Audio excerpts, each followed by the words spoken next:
तो बच्चों, स्वागत है बेटा आपका क्लास 4th विषय सामाजिक के अंतर्गत थार भारत का मरुस्थल।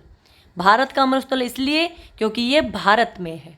ठीक है, मरुस्थल वो जगह होती है बेटा जहाँ सब जगह रेती रेत हो, रेगिस्तान, जहाँ पे पानी की कमी हो।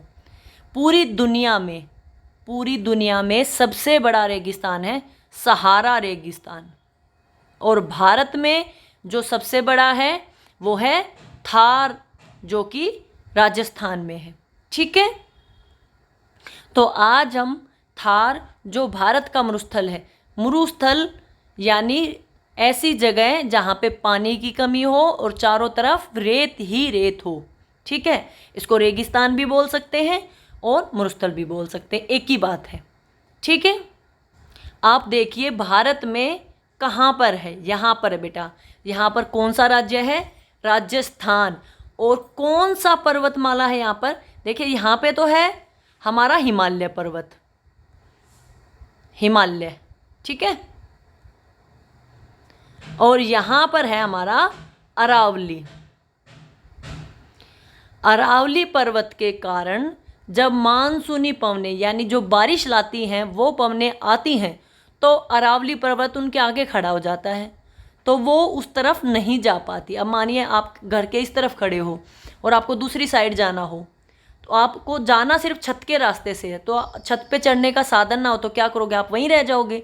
इसी तरह से जो मानसूनी पवनें हैं, वर्षा लाने वाली पवनें हैं, वो अरावली पर्वत इससे टकरा के पीछे रह जाती हैं, और जो थार जगह है वहाँ पे बारिश नहीं कर पाती और वहाँ पे सूखा रह जाता है।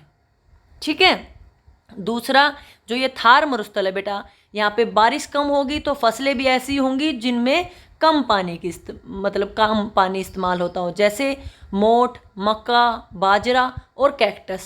कैक्टस वहाँ का सबसे प्रमुख वनस्पति या पेड़ पौधा मान लीजिए। फसल यानी जो खाने वाली है वो क्या है वहाँ पे? बाजरा। आपने सुना भी होगा कि राजस्थान में बाजरे की खिचड़ी बहुत मशहूर है ना। वहाँ का प्रमुख जानवर क्या है बेटा? ऊंट। एकमात्र ऊंट ऐसा जानवर है जो पानी पिए बगैर काफ़ी दिन तक रह सकता है। देखिए बेटा, ऊंट एकमात्र ऐसा जानवर है जो पानी पिए बिना काफ़ी दिन तक रह सकता है। वो क्यों, मैं बताती हूँ। ऊंट के यहाँ पर एक थैली होती है, जब भी ऊंट को पानी मिलता है वो पानी पीकर इस थैली में भर लेता है, और जब उसको प्यास लगती है, जब उसको ज़रूरत होती है, वो खुद मुंह चलाकर, जैसे जानवर जुगाली करते हैं ना, ऐसे जुगाली करके वो पानी का इस्तेमाल कर लेता है और उसकी प्यास मिट जाती है।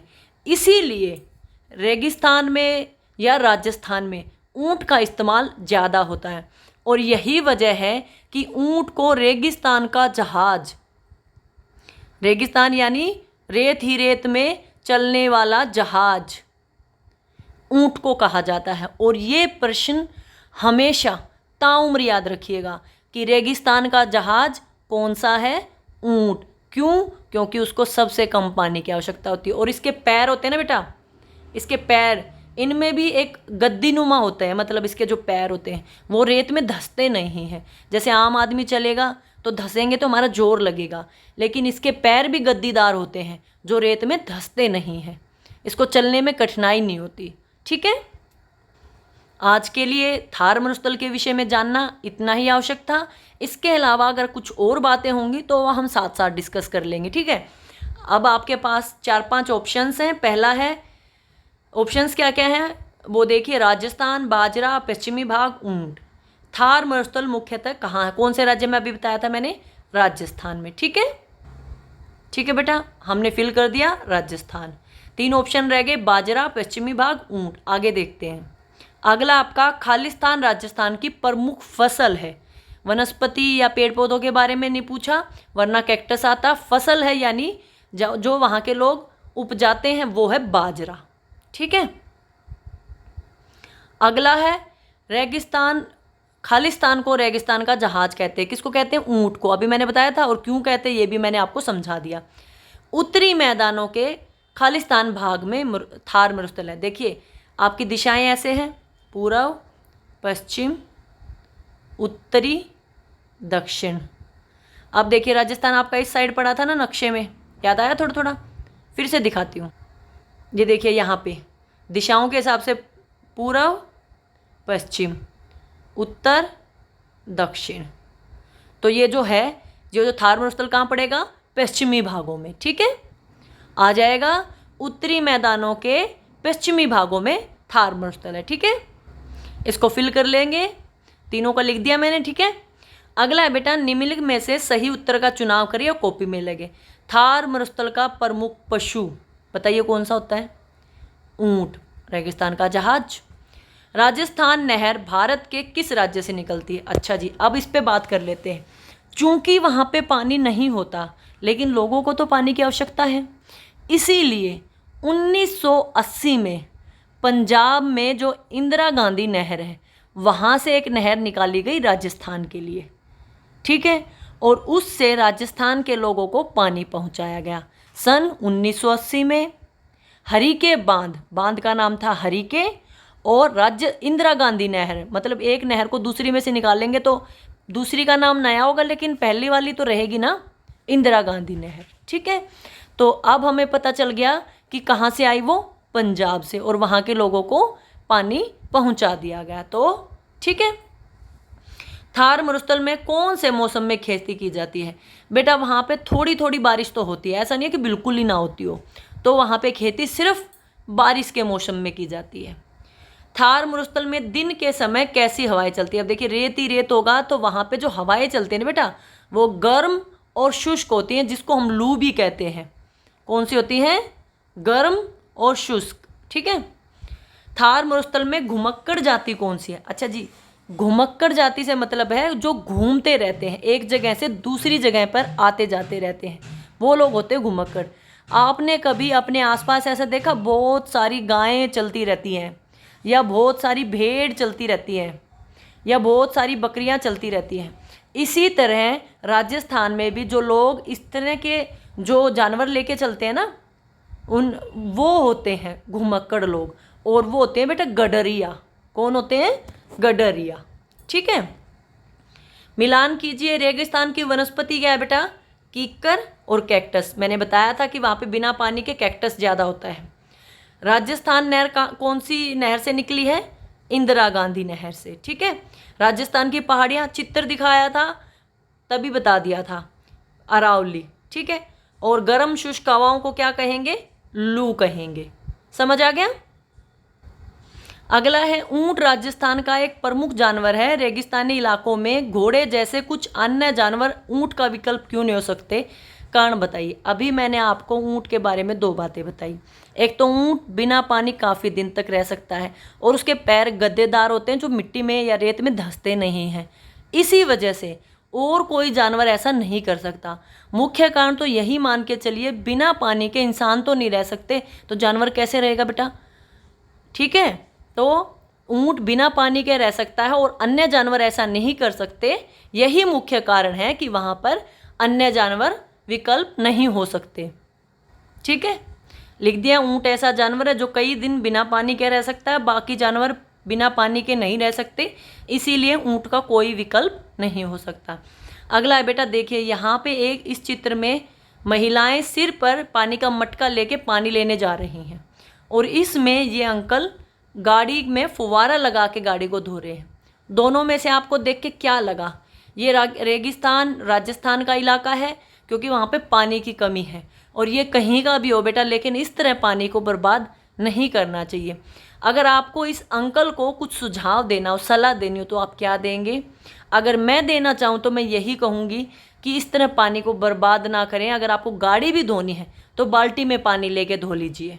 हम ये नहीं कहेंगे, देखिए ऐसे बोलेंगे ना, अंकल गाड़ी मत धो, तो सोचेंगे कि मेरे को कैसे मना कर रहा है। लेकिन हम सुझाव ये दे सकते हैं कि आप बाल्टी में पानी लेके धोएंगे तो पानी कम बर्बाद होगा। समझ रहे हो? और इससे जो फुहारे से पानी है उसकी बचत हो जाएगी। ठीक है बेटा, पानी को बर्बाद नहीं करें, गाड़ी धोने के लिए बाल्टी में पानी डालकर इस्तेमाल करें, ताकि और लोगों को भी पानी मिल सके। ठीक है, अब बात करते हैं जीवन कौशल में समुद्र को प्रदूषित होने से कैसे रोका जा सकता है। बेटा देखिए, समुद्र हमारे जीवन का प्रमुख अंग है, प्रमुख अंग कैसे हैं? क्योंकि समुद्रों से ही मनुष्य के जीवन का अस्तित्व, मतलब आदमी ये मानिए समुद्रों पे ही निर्भर करते थे पहले, ठीक है। अब क्या है, वो प्रदूषित होते जा रहे हैं। वो लोगों का जो गंदगी है, गंदे नालों का पानी जाता है, प्लास्टिक जाता है, समुद्र में जो जहाज चलते हैं उनका जो गंदगी है उनकी जाती है, जो हम खाद इस्तेमाल करते हैं उसके लिए केमिकल फैक्ट्रियाँ चलती हैं उनकी गंदगी जाती है, वो सब जाके आखिर में समुद्र में मिल जाती है और समुद्र का पानी ख़राब हो जाता है। तो उससे बचाने के लिए आप क्या कर सकते हैं वो बताना है। पहले तो ये बताओ समुद्र का पानी किन किन चीज़ों से प्रदूषित होता है यानी ख़राब होता है। देखो, रासायनिक खाद के कारण, क्योंकि रासायनिक पदार्थ बनेंगे, वो मटेरियल सारा जो बचा हुआ कबाड़ा है वो चला जाएगा। हम अपना कूड़ा कचरा डालते हैं, वो धीरे धीरे धीरे धीरे आखिर में समुद्र तक ही पहुंचता है। पहले देखो आपने गली में डाला, वो धीरे से बह के नालों में चला गया, नालों से नदी में चला गया, नदी से समुद्र में चला गया, क्योंकि नदी आखिर में जाके समुद्र में मिलती है। तो पहली बात तो प्लास्टिक का इस्तेमाल कम करें, रासायनिक खादों का इस्तेमाल करें, रासायनिक खादों का कम इस्तेमाल करें, ठीक है। ठीक है बेटा, समुद्र का पानी प्लास्टिक, नालों के गंदे पानी से, कच्चे तेल से, फैक्ट्री से निकलने वाले रसायनों से प्रदूषित होता है। अगला है हम समुद्र को प्रदूषित होने से कैसे बचा सकते हैं। 2 उपाय बताने हैं। अब देखिए, एक तो प्लास्टिक ना बह के जाने दे, प्लास्टिक का प्रयोग कम करें, प्लास्टिक की जगह पे कागज़ का प्रयोग करें, कागज़ या जूट के थैलों का इस्तेमाल करें, ठीक है। सबसे ज़्यादा तो प्लास्टिक कहाँ इस्तेमाल हो रहा है? प्लास्टिक की थैलियों में, जिनमें आप सब्जी लेके आते हो, कपड़े लेके आते हो, कोई भी बाज़ार से सामान लाना होगा उन थैलियों में आएगा। तो आप घर से ही थैले लेके जाइए कपड़े का, जूट का, ताकि उनका इस्तेमाल कम हो। दूसरा आप क्या कर सकते हैं, कृषि जब करते हैं या जो केमिकल फैक्ट्रियाँ बनती हैं उसमें उनका इस्तेमाल कम करें। एक काम हो जाता है जो बिना केमिकल के भी तो होता था, रसायनों के बिना, केमिकल यानी रसायनों के बिना पहले भी तो होता था, अब भी हो सकता है, तो उनका इस्तेमाल कम करें, ठीक है। समुद्र में कूड़ा कचरा, प्लास्टिक आदि ना फैलाएं, ना फेंके, ठीक है। रासायनिक पदार्थों का कम प्रयोग करें, चाहे वो कहीं पे भी होना है, खेती में होना है, घरों में, फैक्ट्रियों में, जो पेंट वगैरह होता है ना उसमें भी बेटा केमिकल मिलते हैं, रसायन मिलते हैं, ठीक है। संस्कारशाला, छोटी छोटी मगर बड़ी बातें। गलती करना बुरा नहीं है, गलती से सीख ना लेना बुरा है। कोई गलती हो जाए ना बेटा तो उसे सीखो, आपने ये गलती क्यों की, और अपनी गलती को सुधारो। साथ साथ कहना चाहूँगी अपनी गलती को मान भी लो। हम लोग सोचते हैं किसी को पता नहीं चलेगा, झूठ बोल देते हैं, वो गलत है। पता चले ना चले, ऊपर वाला तो सबको देखता है। इसीलिए गलती मानो, सुधारो और आगे ना दोहराओ, आगे नहीं होनी चाहिए बस, ठीक है। क्या खाना पीना है? दूध, दही, लस्सी, छाछ, दूध से बनी चीज़ें खानी पीनी है, ठीक है। अगला है आपका किन्हीं 5 स्वतंत्रता सेनानियों के चित्र इकट्ठा करें और कॉपी में चिपकाएं। 15 अगस्त आने वाला है, सारी तैयारियां उसी के लिए चल रही है। 5 स्वतंत्रता सेनानी, शहीद भगत सिंह, सुखदेव, राजगुरु, लाला लाजपत राय, रविंद्रनाथ टैगोर, कितने लोग हैं, किसी के भी 5 लोगों की फ़ोटो मिल जाए, बाल गंगाधर तिलक, लाला लाजपत राय, ठीक है, वल्लभ भाई पटेल, तो 5 लोगों की फ़ोटो लेकर आपको चिपकानी है, जब भी मिल जाए, जहाँ भी मिल जाए, ठीक है। परिवार के साथ लूडो खेलना है, दिनचर्या वही है, इसको रिपीट नहीं करेंगे। इसमें लास्ट पॉइंट को हमेशा रिपीट करूंगी, अपना स्कूल का काम पूरा करके अवश्य भेजें, इसमें आलस बिल्कुल ना करो, ठीक है बेटा। समझ में आ जाता है तो करने में क्या जाता है, ठीक है। वीडियो अच्छी लगे तो लाइक कीजिए, शेयर कीजिए, चैनल को सब्सक्राइब कीजिए, ताकि जब भी मैं वीडियो बनाऊं तो आपको पहले पता चल जाए। यहाँ पे एक बात और बताना चाहूँगी, बहुत सारे बच्चे मुझे कमेंट करते हैं, प्रीति करती है, काजल करती है, ठीक है, एक गुप्ता हैं वो करते हैं, बच्चा है वो भी, मुझे बहुत अच्छा लगता है, वो मुझे बताते हैं कि मैम मुझे सारा समझ में आ गया। तो बेटा थैंक यू, आप लोग मेरी वीडियो को देखते हो और आपको समझ आ जाता है। मेरा पढ़ाने का सिर्फ एक ही मोटिव है कि किसी को समझ आ जाए, ठीक है बेटा। Thank you.